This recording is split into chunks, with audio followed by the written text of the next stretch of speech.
Hi guys, ngayong araw ay gagawa tayo ng santan kung tawagin dito sa amin sa Bicol.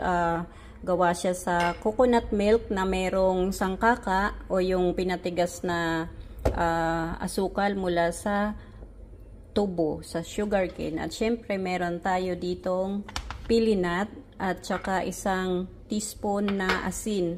So bali yung gata ko ay galing sa 3 pirasong niyog. So, ang napigaan ko sa isang piga ay 1,750 ml.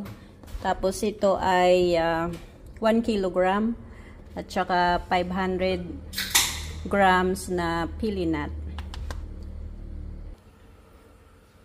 Ilagay na po natin sa kawali ang gata. Tapos haluin lang ng haluin. Ayan. Tsaka tunawin natin dito yung asukal. Ayan, tunawin lang natin yung sangkaka dito sa gata. Tapos, antayin lang natin na kumulo ito at lumapot. Ayan, lusaw na yung, yung sangkaka. Ilagay na natin tong 1 teaspoon of salt pampabalansi ng asukal.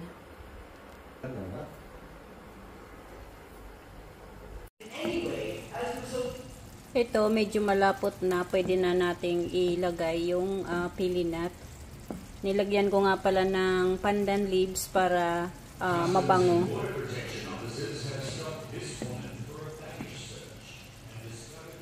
Ito yung 500 grams na pili nut.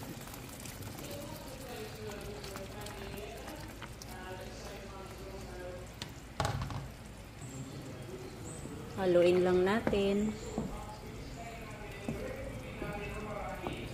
Medyo gusto ko yung medyo malapot, kaya i-boil down ko pa ito.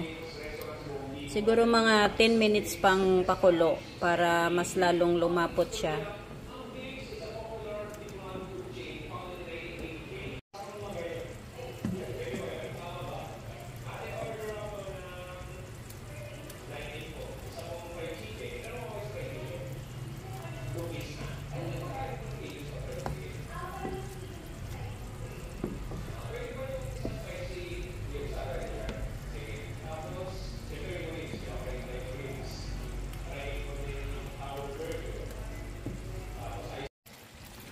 Ayan, luto na ang ating santan na may pili nut. Ayan, pag ganitong malapot na, pwede nang tanggalin sa apoy kasi mas lalapot ito pagka na siya, malamig.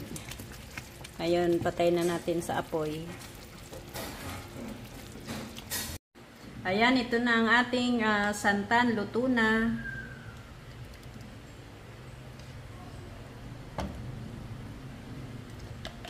Lagay na natin sa jar.